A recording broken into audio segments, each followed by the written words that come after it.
How Crazy Horse Earned His Name. The Lakota Legend. On the windswept plains of the American West, a legend arose from the heart of the Lakota tribe. Crazy Horse. Journey with us through the life of this iconic warrior. Subscribe to Native Legends and History Stories for more captivating tales from the past. Dawn breaks over the vast expanse of the Great Plains, painting the sky with streaks of orange and purple. A Lakota village stirs to life. Teepees silhouetted against the rising sun. Smoke curls lazily from campfires as the people awaken. Their voices mingling with the cheerful sounds of children playing and the rhythmic beat of a distant drum. The Lakota, also known as the Tetons, were a nomadic people, their lives intrinsically linked to the buffalo and the changing seasons.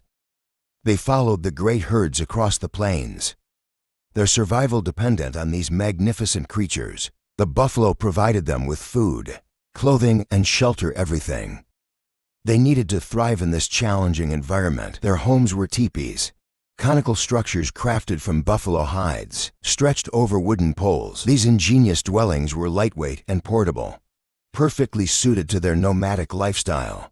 When it was time to move, the people could quickly dismantle their teepees and pack them onto travois, sled-like contraptions pulled by horses or dogs. The Lakota possessed a deep reverence for the natural world. They believed that everything, the animals, the plants, the wind, the sky, possessed a spirit awaken. These spirits were to be honored and respected, for they held the power to influence the lives of the people. The Lakota expressed their reverence through ceremonies and rituals. They danced to honor the spirits, prayed for guidance and protection, and offered gifts to show their gratitude. One of their most important ceremonies was the sun dance, a grueling test of endurance and devotion. During this ceremony, young men would dance for days without food or water, their bodies pierced with skewers, attached to the sacred Sundance pole. This act of sacrifice and self-denial demonstrated their commitment to their people and their spiritual beliefs. Inside a cozy teepee, bathed in the warm glow of a fire, a young mother gives birth to a son. The child is unusual, his hair and skin lighter than those of his fellow Lakota. His mother, gazing at her newborn with love and wonder, names him Among the Trees. But due to his distinctive appearance, she also calls him Light Hair or Curly. These nicknames stick, becoming a part of his identity. Light Hair grows into a lively and inquisitive boy, his days filled with the boundless energy of youth. He explores the world around him, his laughter echoing across the plains as he races with his friends, Lone Bear and E-Dog. They play games that test their skills and courage, honing the abilities they will need as Lakota warriors. One of their favorite games is Buffalo Chase. One boy pretends to be a buffalo, while the others chase him on horseback, attempting to hit him with blunted arrows. The buffalo dodges and weaves, trying to avoid being tagged, while the hunters practice their aim and horsemanship. Light Hair is not always the fastest or the strongest, but he possesses a quiet determination that sets him apart. He never gives up. Even when faced with challenges, his friends admire his perseverance and instinctively follow his lead, recognizing in him a natural leader. Light Hair's father, Crazy Horse the Elder, is a respected medicine man, a keeper of Lakota traditions and spiritual wisdom. He guides his son, teaching him about the healing powers of plants, the significance of dreams, and the importance of honoring the spirits. Crazy Horse the Elder is a loving and patient father, always willing to answer his son's questions and share his knowledge. He instills in Light Hair a deep respect for Lakota customs and a strong sense of belonging to his community. Light Hair's uncle Hump is a renowned war chief, a seasoned warrior who has earned the respect of his people. Recognizing the boy's potential, Hump takes him under his wing, sharing his knowledge of warfare and survival. Hump teaches Light Hair how to track animals, use weapons effectively, and fight with courage and honor. He emphasizes the importance of respecting the enemy, even in the heat of battle. Hump and Light Hair spend countless hours together, practicing their skills and developing a close bond.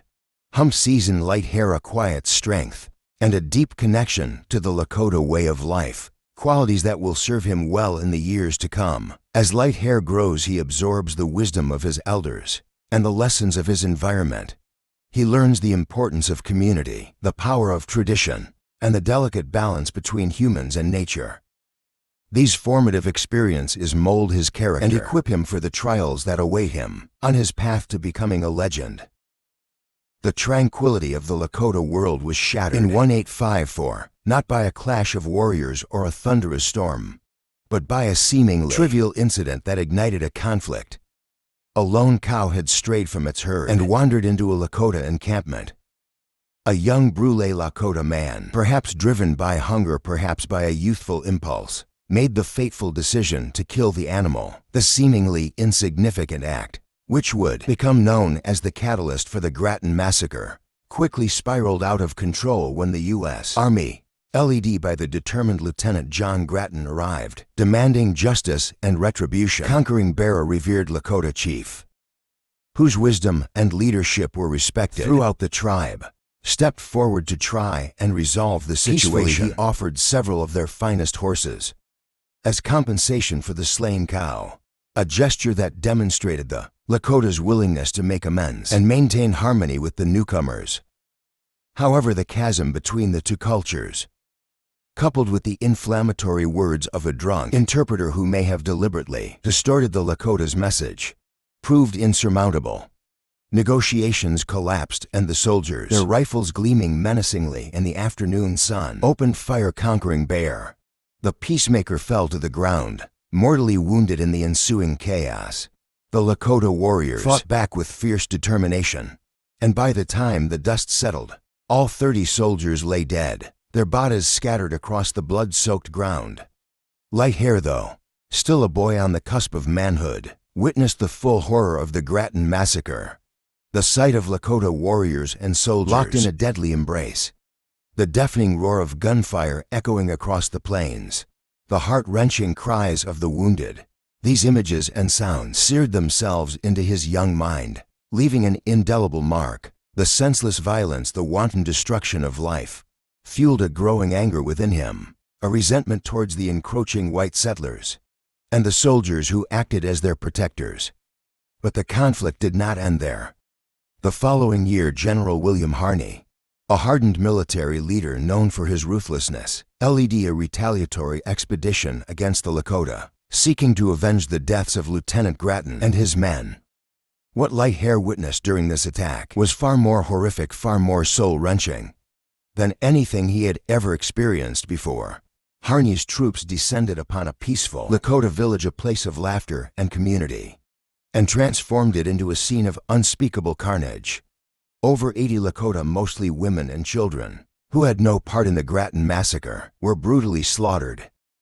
Yet it wasn't just the sheer scale of the killing that scarred Light Hair's memory and haunted his dreams. It was the depravity, the sheer inhumanity with which the soldiers treated the bodies of the slain. He saw women with their breasts savagely cut off, their once nurturing bodies desecrated.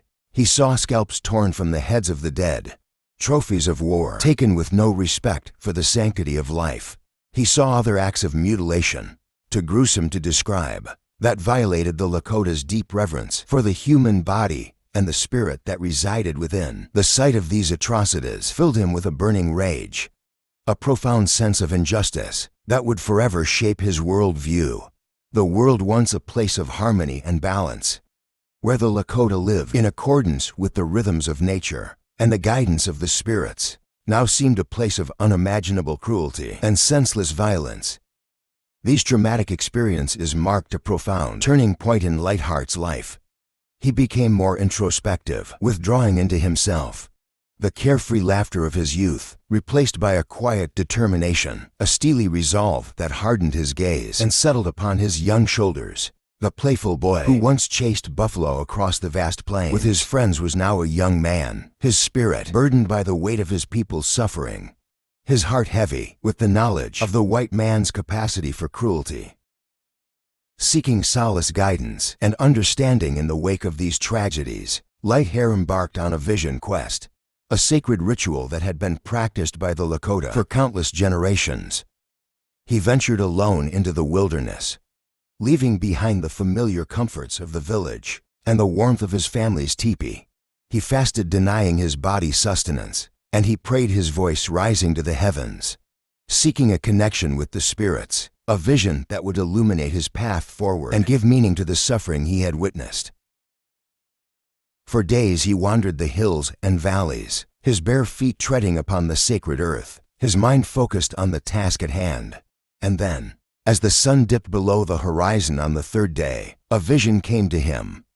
A powerful dream that would shape the rest of his life. He saw lightning, its jagged forks dancing across his face, illuminating his features with an eerie glow. He felt hailstones cold and hard pelting his chest, a physical manifestation of the turmoil within his soul. He heard the roar of thunder echoing through the canyons, a powerful reminder of the forces that shaped the world around him. And then he saw bullets and arrows, symbols of the white man's violence, flying all around him, yet none could touch him. None could pierce his skin or harm his spirit. A red-tailed hawk, its wings outstretched against the crimson sky, soared above him, a symbol of protection, guidance, and the enduring spirit of the Lakota people. Finally, in the most perplexing part of his vision, he saw his own people, the Lakota he loved and would one day lead, rising from the earth, their hands reaching out to pull him down from his horse, a foreshadowing of his tragic fate. This vivid and deeply symbolic dream was interpreted by his father, Crazy Horse the Elder, and the other tribal elders as a sign that Light Hair was destined for greatness, that he was chosen by the spirits to lead his people through the turbulent times that lay ahead. He was declared a Thunder Dreamer, a sacred individual endowed with unique powers and responsibilities, a title that would both elevate him and burden him with the weight of expectations. In the rich tapestry of Lakota culture, a Thunder Dreamer was believed to be a powerful, spiritual figure, often a leader, but one who defied expectations, who charted his own course, and who acted in unconventional ways. They were expected to live a life of humility, shunning boasting and self-promotion, always putting the needs of their people above their own desires. Most importantly, they were believed to be protected from harm in the heat of battle, their bodies impervious to bullets and arrows, as long as they remained true to their calling and honored the sacred vision that had been bestowed upon them. Lightheart's vision quest and his emergence as a Thunder Dreamer marked a significant turning point in his life, a pivotal step in his journey towards becoming the legendary Crazy Horse. He was no longer just a boy who played games and learned from his elders, soaking up the wisdom of the Lakota traditions. He was now a young man with a destiny, a calling to lead his people, to defend them against the encroaching threats to their way of life, and to embody the spirit of resistance that would forever be associated with his name. Light Hair, now a young man of about 16 years old, was eager to prove himself as a warrior and live up to the expectations that came with being a Thunder Dreamer. The opportunity arose when his uncle and mentor announced a raiding party to venture into Shoshone territory. The Shoshones were a neighboring tribe with whom the Lakota had a long history of conflict, and this raid promised to be a dangerous but necessary undertaking. Light Hair prepared himself for the raid with meticulous care. He painted his face with red lightning bolts, as he had seen in his vision, and adorned his chest with symbols of hailstones. He carried his bow and arrows, a quiver filled with deadly shafts, and a 6-shooter pistol tucked into his belt. He rode a powerful war horse, its mane decorated with eagle feathers, a symbol of courage and strength. The raiding party set off under the cover of darkness, their moccasined feet treading silently upon the earth. They rode for many days, their senses alert for any sign of the enemy. Finally, they spotted a small Shoshone encampment nestled in a valley. The Lakota warriors dismounted and crept closer, their bodies blending with the shadow's hump. The leader of the raiding party whispered the plan of attack. They would strike swiftly and decisively, taking the Shoshone by surprise. Light Hair, his heart pounding with anticipation, positioned himself at the forefront of the attack. As the first rays of dawn painted the sky, the Lakota warriors charged into the Shoshone camp, their war cries echoing through the valley. The Shoshone, caught off guard, scrambled to defend themselves, but the Lakota's attack was swift and overwhelming. Light Hair, fueled by adrenaline and a fierce determination to prove himself, rode straight into the heart of the battle. He loosed arrow after arrow, each one finding its mark. He saw Shoshone warriors fall beneath his onslaught, their bodies riddled with arrows. Suddenly Light Hair felt a sharp pain in his leg. He looked down to see an arrow protruding from his calf. He had been wounded, but his spirit remained unbroken. He gritted his teeth, pulled the arrow out, and continued to fight with even greater ferocity. The Shoshone, overwhelmed by the Lakota's relentless attack, began to retreat. Light Hair, seeing an opportunity to end the battle, spurred his horse forward and charged after the fleeing enemy. He rode like the wind, his hair streaming behind him, his bow a deadly weapon in his hands. He caught up with a group of Shoshone warriors and unleashed a volley of arrows. One of the warriors fell from his horse, an arrow piercing his heart. The other warriors, seeing their comrade fall, turned and fled in terror. Light Hair, his body exhausted, but his spirit soaring, returned to the Lakota camp, where he was greeted as a hero. His fellow warriors marveled at his courage and skill, his ability to fight through pain and emerge victorious. Hump, his eyes filled with pride, clapped him on the shoulder and praised his bravery. Lightheart's performance in the Shoshone raid solidified his reputation as a fearless warrior and a worthy leader. He had proven himself in the heat of battle, demonstrating not only his skill with weapons, but also his unwavering courage and determination. The Lakota people recognized in him a leader who would guide them through the turbulent times that lay ahead, a warrior who would defend their land and their way of life. The news of Light Hair's valor in the Shoshone raid reverberated through the Lakota village, reaching every tipi and every ear. The elders, witnessing the fulfillment of his vision, quest prophecy, recognized the significance of his deeds and the promise they held for the future of their people. They convened a council, their hearts heavy with the weight of their decision, and after much deliberation, they reached a consensus. It was time for the young warrior to receive his true name, a name that would reflect his courage, his resilience, and his destiny. Word of the impending ceremony spread like wildfire, igniting a spark of excitement and anticipation within the village. When the day arrived, the entire community gathered in a vast circle, their faces etched with a mixture of reverence and eagerness. At the center of the circle, a sacred fire crackled and hissed, its smoke carrying prayers and blessings to the heavens, its flames casting dancing shadows upon the faces of the assembled throng. The air was thick with the scent of sage and sweet grass, their fragrant smoke purifying the space and inviting the benevolent spirits to witness this momentous occasion. Light Hair, adorned in his finest regalia, his body painted with symbols of his vision, Quest stood tall and proud, his eyes shining with a mixture of excitement and humility. He had proven himself worthy of a warrior's name, and he was ready to embrace the responsibilities that came with it. He looked out at the faces of his people, their eyes filled with hope and expectation, and he felt a surge of determination rise within him. He would not disappoint them. His father, Crazy Horse the Elder, stepped forward, his weathered face etched with pride and a touch of sadness. He was a medicine man, a keeper of sacred knowledge, and he understood the significance of this moment. He raised his hands, silencing the murmurs of the crowd, and began to speak, his voice strong and resonant, carrying across the hushed circle. "My son," he began, his voice filled with emotion, "you have shown great courage and strength. You have faced danger without flinching, and you have emerged victorious. You have proven yourself worthy of a warrior's name, a name that will be remembered for generations to come." He paused, his eyes locking with Light Hair's, conveying a depth of love and respect that transcended words. In that moment, father and son were connected by an invisible thread, a bond forged in shared experiences, in the love of their people, and in the traditions that had shaped their lives. "Today," he continued, his voice rising with the importance of his pronouncement, "I bestow upon you the name that has been passed down through our family for generations, a name that carries with it the weight of responsibility and the promise of greatness. From this day forward, you will be known as Crazy Horse." The name resonated through the crowd, its power palpable. Crazy Horse, a name synonymous with courage, with defiance, with the untamed spirit of the Lakota people. It was a name that would become legend, a name that would inspire awe and fear in the hearts of his enemies. Crazy Horse, his heart swelling with pride, accepted his new name with a solemn nod. He understood the honor that had been bestowed upon him, and he vowed to live up to its legacy. He would be a warrior for his people, a defender of their land and their way of life. He would be Crazy Horse the fearless, the resolute, the unconquerable.